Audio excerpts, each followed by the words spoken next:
Guys? It's your boy Solo. Let's move back today with Goku versus Superman, Dragon Ball versus DC Comics, Death Battle. So, looking on this, right? Screw Tank already did Goku versus Superman twice. Both times Goku lost. I'm not saying that they're wrong. I'm not saying that they're wrong that Goku wouldn't win in any scenario, but Goku would absolutely fucking destroy Superman in any scenario. Um, Especially pre 52 and post crisis. So, still, come on now. And okay, so what I was saying before was that this is will forever be a debate between anime and comic book nerds, right? And it's just not like the debate has gone so far, literally so far. It's not it's not worth everything you guys are doing. But I know I'm talking too much with this intro. Don't forget to like, comment, subscribe, comment down below, and then let's watch some Death Battle. Episode of Death Battle is sponsored by BetterHelp.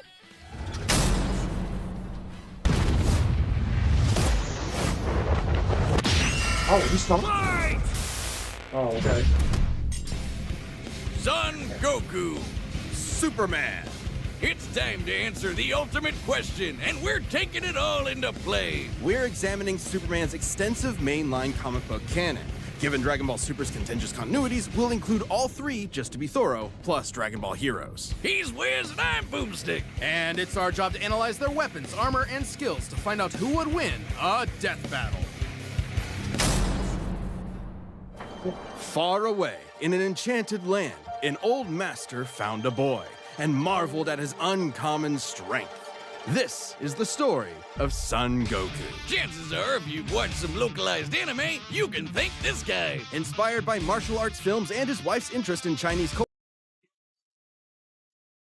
This is the debate that I have throughout Twitter all the time, or X, whatever you call it, all the time. Oh, One Piece is really the greatest anime of all time, blah blah blah. Ain't nothing comparing to it, blah blah blah. Like it really kicked off, blah blah blah. That's where I had to stop it. Dragon Ball Z, Dragon Ball has just literally was the start of it all. Was the start of it all for martial arts and Western genre anime. Literally. It kicked off a whole this is one of the pioneers. And you can't just come in with One Piece talking about, oh yeah, One Piece really did this, blah blah. No. Dragon Ball did everything. Culture, Akira Toriyama crafted the story and the character that would define generations to come. Dragon Ball! Kakarot was born a low-class Saiyan on the planet Vegeta, narrowly escaped its destruction by Frieza, and was raised on Earth by happy old Grandpa Gohan. Not just raised, but trained. Gohan began Goku's teachings in martial arts, which he would find to be his true calling under the guidance of Master Roshi. Specifically, he learned the Kame-sen and Ryu style, which focuses on discipline and tenacity, both of which strongly define Goku's character. The more he learned, the more he wanted to improve. This little low-class monkey boy would prove that hard work and dedication can beat raw talent. Within just a few years, he was so strong, the only worthy teachers left were gods. And a talking cat, but mostly gods. When you're training to dodge lightning, you know you're a few leagues over everyone else. He did have a slight advantage. Saiyans are naturally superhuman. They also take Nietzsche's famous words, "What doesn't kill you makes you stronger," very, very literally. It's almost unfair how much of a boost in power they get after they're hurt. While Saiyans like Vegeta may have abused this trait, it suits Goku. No matter how many times you knock him down, he will get back up, stronger than before. It helps that he knows so many cool combat moves, like the Kamehameha! An incredibly powerful technique that focuses one's ki into a single point for a devastating beam. So challenging, it took Roshi decades to master, but Goku got it in like 5 seconds. It's incredibly versatile, with over 50 different variations. For example, Goku can curve the beam after firing, or even shoot it from his feet. But unlike most Saiyans, he doesn't just use ki to blow shit up. Moves like the Solar Flare, Energy Landmine, and God Bind require a lot more strategy and planning. Because while Goku isn't exactly book smart, he is a genius when it comes to martial arts. He doesn't just train to conquer his opponents, but to conquer himself. He's also got some different moves, like trapping you in a rice cooker. Well, pretty much any container could be used for the Mothaba sealing technique. Then there's Kaioken, aka Instant Steroids. Goku's multiplied his power by 20 with it before, and in a movie, he even got it up to times 100. What a badass! The Genki Dama, or Spirit Bomb, is potentially his strongest attack, but it requires considerable time. Unlike Instant Transmission, which is a teleport that's instant. The way it works is Goku detects another person, like a sort of beacon, then teleports to their location by launching himself through an alternate dimension where time stands still. Yes, according to the Daizenshuu guidebook, it's a dimension hop. You can actually see this in between space in some movies and games. And the dubs wanted us to.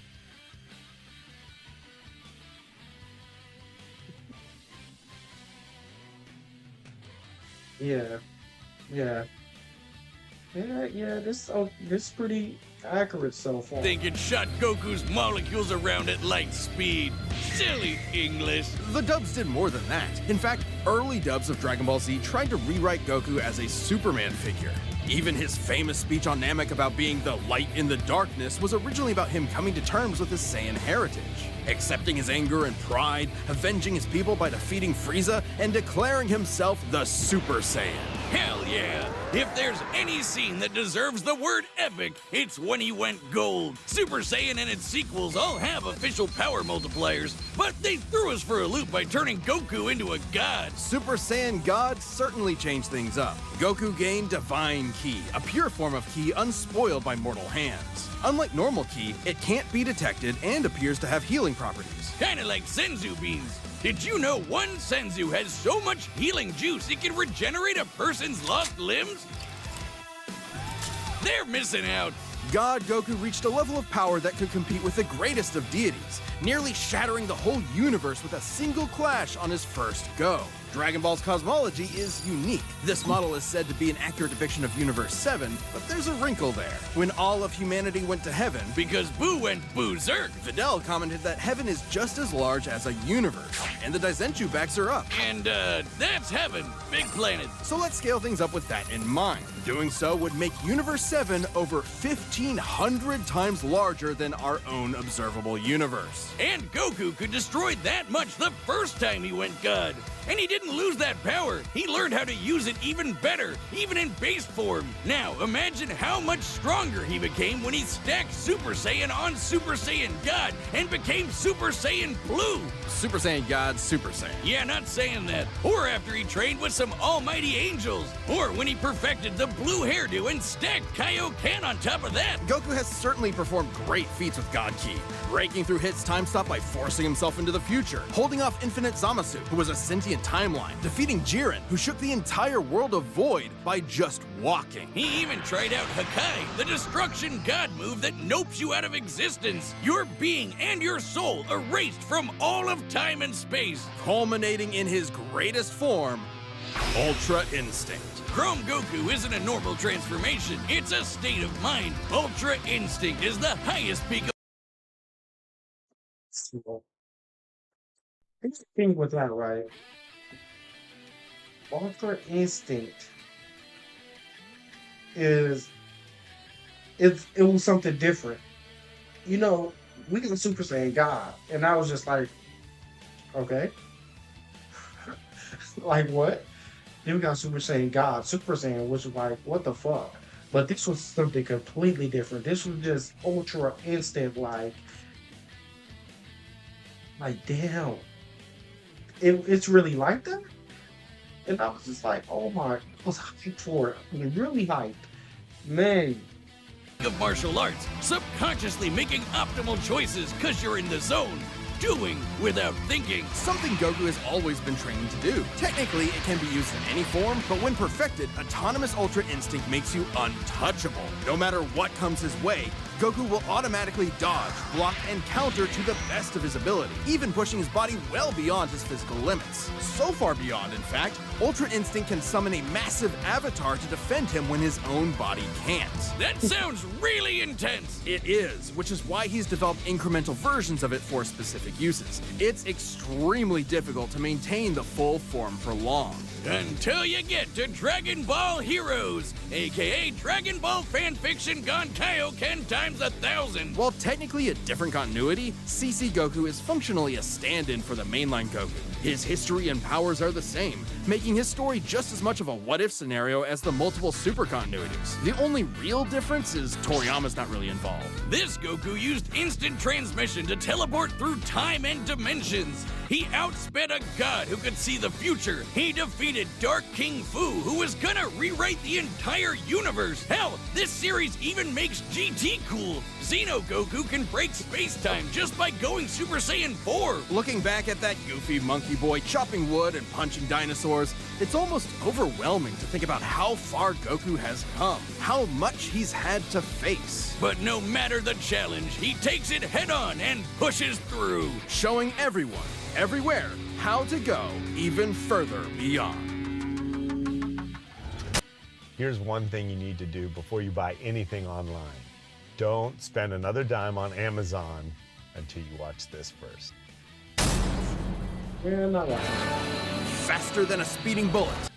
Okay, so looking at that, you would think Goku had the advantage. Literally. So I'm assuming they are using all continuities of Superman.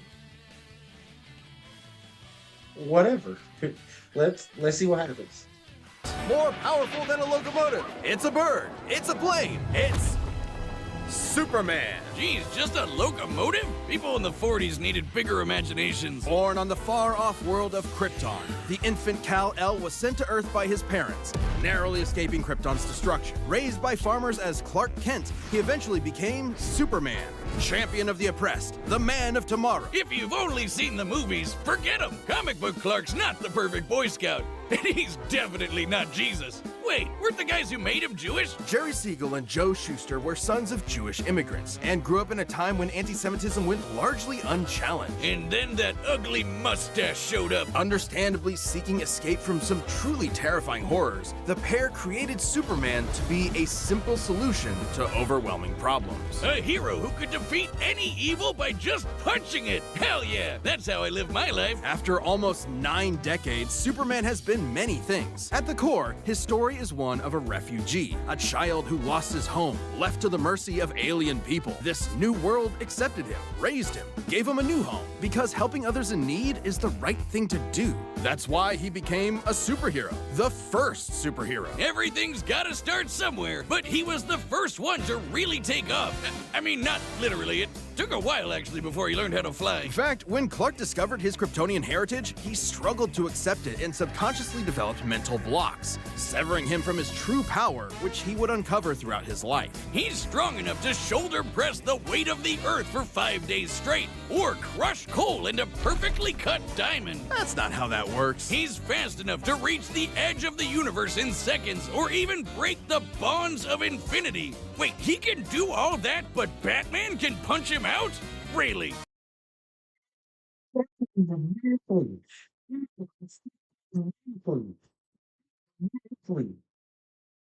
Literally. How the fuck you doing all this? You still get your ass beat by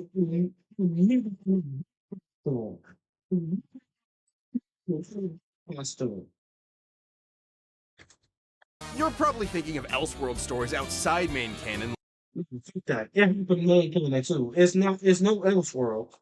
like Dark Knight Returns? It's a good question though. Superman's powers have fluctuated over time for a variety of reasons. However, for Death Battle, we take the characters at their best. Yeah, like how his breath is so powerful he can sneeze away a solar system or blow air cold enough to freeze ghosts. Speaking of, his X-ray vision doesn't just see through walls, he can see through your own body and mind to examine your soul. And yet, he can't see through lead. That's okay though, he can just burn through it with his face. Since he gets his power from the yellow sun, his heat vision burns with the fire of a star. And if beams aren't enough, he can blast it out of his whole body for a super flare. It used to totally drain him, but he's learned how to control it. Simply put, Superman's powers defy physics. My favorite examples of this are when he rebuilt the reality warping miracle machine from memory, or punched Brainiac so hard every version of him felt it through all of time, or when he gained 10 years worth of medical training through only 5 minutes of reading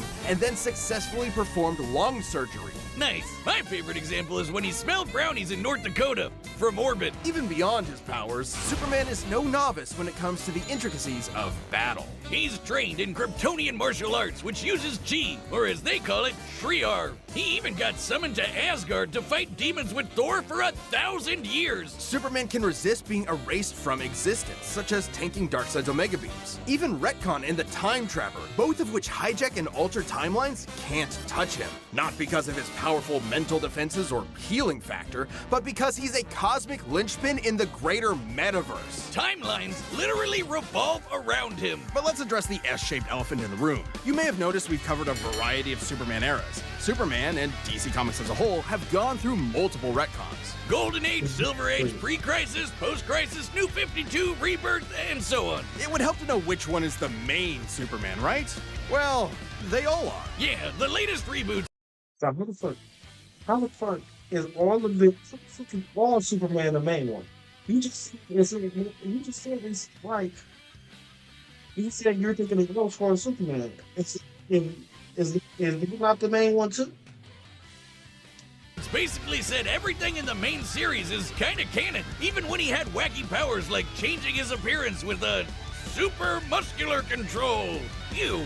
I guess he can still phase through almost anything, even people. Look, if you really dig into it, this isn't new. Plenty of characters have recalled events from supposedly retcon timelines before.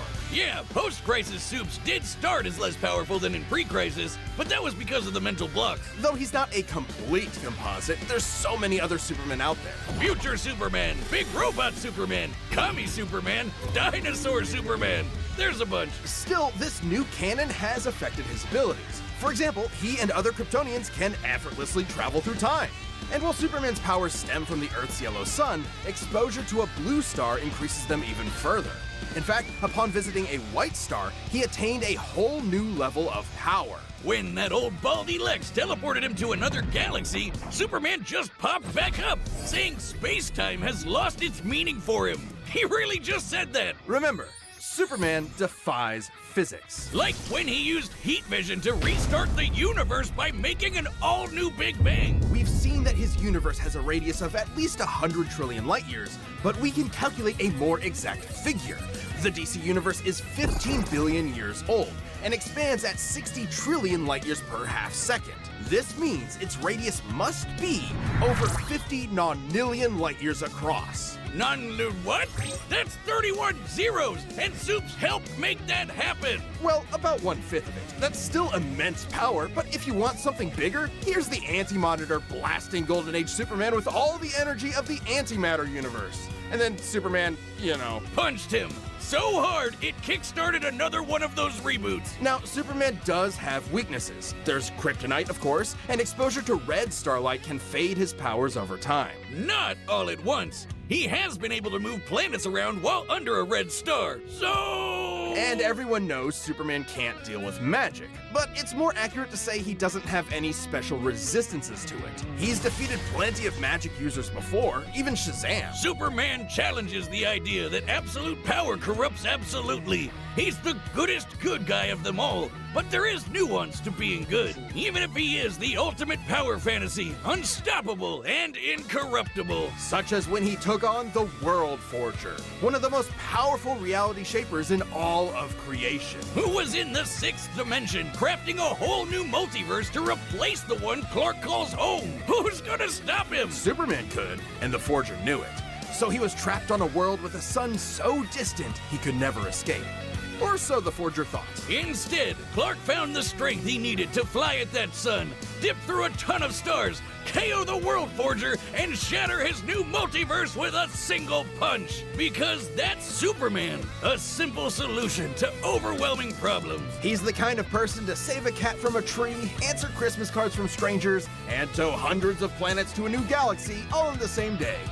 What's not to like? Truth and justice has no better champion than the Man of Steel.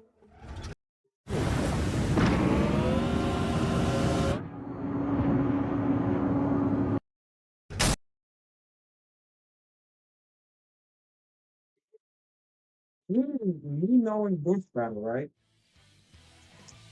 Yeah, we know in Death Battle, they're going to give Superman a dub. Hopefully they do the right thing and give Goku the dub, so this go all in. But, you know, it is what it is. Yeah. Let's get started.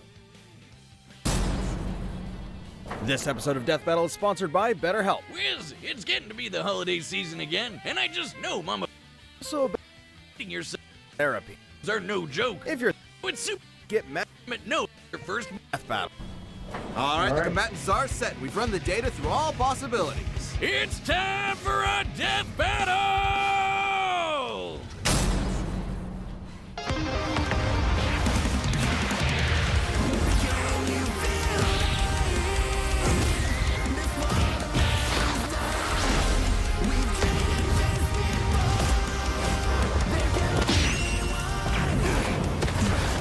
Today's the day.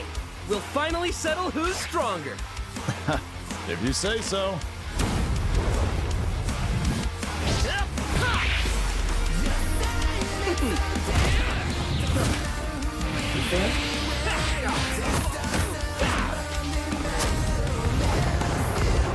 I will say the animation is fucking killing it.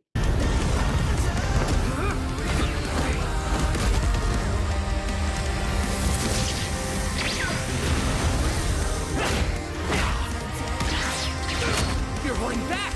Give it your all. No regrets. I'm doing just fine.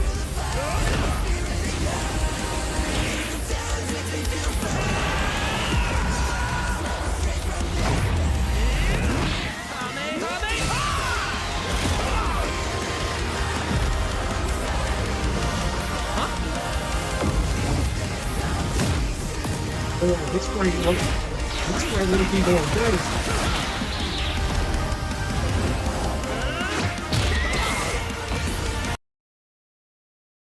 So gonna talk about that move right quick. Yeah, let's talk about that move right quick. For those who play Dragon Ball Fighter Z and played against SSG SS Goku, Super Saiyan Blue, Super Saiyan.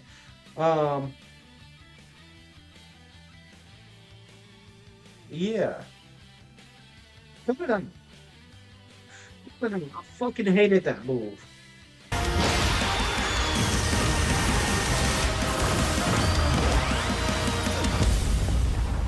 Oops. Well, I guess we can wish it back later. World made of cardboard. All right, I'll show you just how powerful I really am. Looks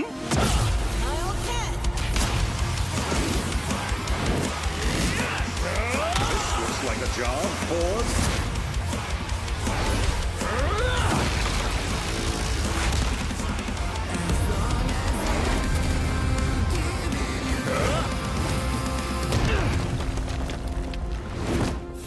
Yeah. Well, what do you think? That was awesome. Nice suit. Oh, thanks.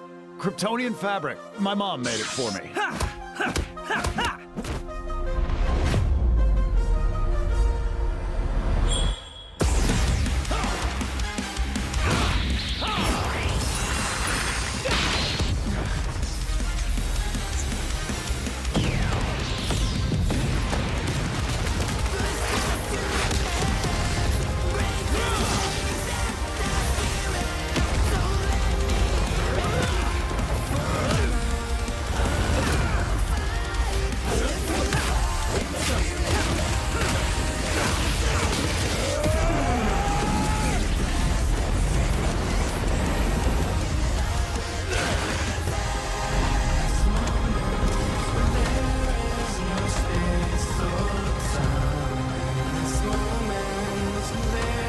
Finally!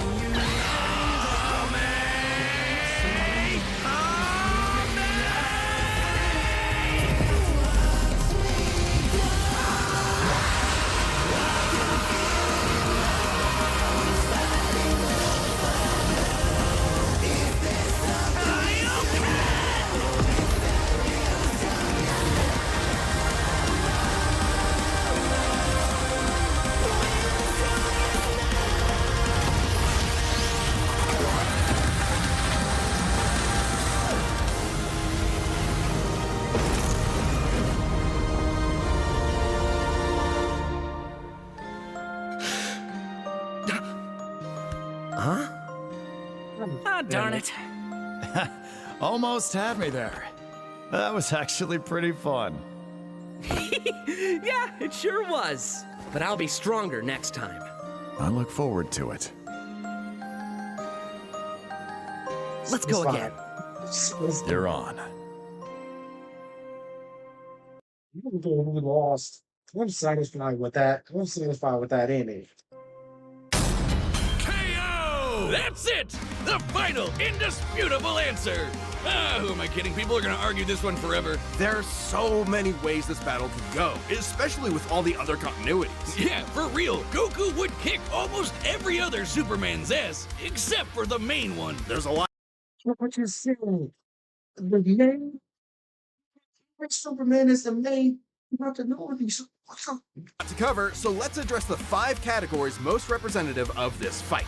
First up, strength. Both could hit hard enough to break or make their whole universe, or take it in stride, like when Superman got smacked by the whole antimatter universe. At most, Dragon Ball's universe is 1,505 times larger than our own. But based on the DC Universe's officially established age and rate of expansion, it is 1.6 vigintillion times larger, over a novemdecillion times more than Goku's. At some point, you reach a number high enough that it just doesn't mean anything anymore. Anyway, Goku's already feel like obviously it gotten don't. stronger since the Beerus fight, even by billions or trillions of times. He's defeated Jiren, Broly, Moro, and Fu. But even if we highball Goku by quadrillions or quintillions of times, the gap is just too much, especially with the World Forger feat. Not even Heroes competes with that. Superman takes the edge in strength. But strength isn't everything. Let's talk speed. Both are obviously way faster than light, but Superman crossed that mega-sized universe of his in seconds and flew faster than infinity. Makes sense, he can keep up with the Flash, whose speed is so ludicrous it's unquantifiable. Don't count Goku out, though. Flying across the entire afterlife in base form and outspeeding Eos's future sight takes some crazy speed. Fighting Zamasu as an omnipresent merged timeline also implies immeasurable speeds. That, combined with instant transmission and Ultra Instinct, could probably keep up. Maybe. Quantifiably, Superman is faster, but both are immeasurable. The safest bet here is to say they tie in speed. Especially when we look at skill. Goku's a martial arts master. He's definitely got better battle instincts. He wants to fight and is dedicated to his training, while Superman sees training as a means to an end. Superman's knowledge in pressure point combat and Kryptonian martial arts are impressive, but he's only used them a few times. It would be disingenuous to say he's an equivalent master at them. So Goku wins in skill, but not necessarily in experience. Don't get it wrong, Superman is not a mindless brawler. He's trained with Batman and Wonder Woman. He's even defeated martial arts experts like Cobra without powers. Goku has spent decades training, but Superman battled Norse demons for 1,000 years. Again, which continuity was that? Here's what I'm saying. Goku been training since he was little, since he was a baby. No days off. We have some days off, so it's not like, eh, He's also astonishingly brilliant, like when he reassembled the reality warping miracle machine from memory. Experience obviously goes to Superman, but perhaps less obvious is our last category, powers. Hakai, Spirit Bomb, Mafuba, Instant Transmission, God Key, God Bind. How does Goku not win with those? In Dragon Ball, Ki is dependent on physical ability, so it's different from Magic. God Ki is simply pure Ki, and Magic isn't an auto win against Superman anyway, whose greater strength could break out of something like the God Bind. Mafuba and the Spirit Bomb would take way too long, and Goku's never successfully used Hakai before. Even if he did land it, Superman's impossible to erase from reality. Like, he's tanked Omega Beams, which do the same thing as Hakai. Superman can time travel, countering Instant Transmission's similar ability from Heroes. And regarding teleporting him to a red star, ignoring the fact that Saiyans can't breathe in space, though Goku's certainly tough enough to withstand a vacuum, What the fuck was he just fighting in space with Bullshit? Fucking Vegeta lived in space then. Instant Transmission requires another person to act as a beacon. He can't just warp to any red star. Even if he did, Superman could simply fly away and find a blue or white star for a supercharge. And Goku could not pull off the same trick twice, as Superman could phase through his attacks. So, that's it then. Clark has too many counters, so he takes the edge in powers and it's over. Well, I think there's something else. Goku versus Superman breaches a broader zeitgeist. That's a ERB, It's more than yeah, just too. two characters fighting. For a whole generation, especially in 90s America, superheroes represented an unyielding status quo. Spider-Man, Batman, Captain America rarely change who they are or what they believe in. For a lot of people, that's tiring, and Superman is an icon of that. Then along came anime. There was a whole other world of ideas and stories for us sheltered Westerners to experience, and Goku's an icon of that. So while many see this as a debate between characters, others see it as a debate of ideologies and culture. And if that's what's at stake, who wants Goku to lose? You sure you're not overthinking this? It's not our intent, but it does call into question what we're doing. How can people agree with what we take as fact when fiction relies on interpretation? Are we stripping characters of their importance by simplifying them to contestants in a vacuum of violence? And if so, then what's the point? Because it's You were saying it. You. fun, Wiz! Damn it, man! There's more than one way to appreciate something. We're having a great time talking about awesome characters and slamming action figures together. And that's okay.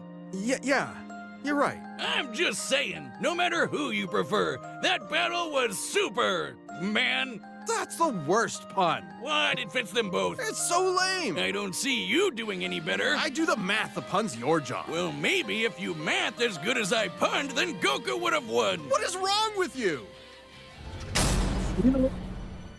Hi, I'm Ben, the voice of Wiz. Thank you so much for watching. We are about to announce the next episode, but before we do that... Okay. Do we need to see the next finale? Galactus? Galactus versus Unicron. Okay. Alright. I got a lot to say about this episode. I'm pretty sure I said a lot, but yeah, I think so.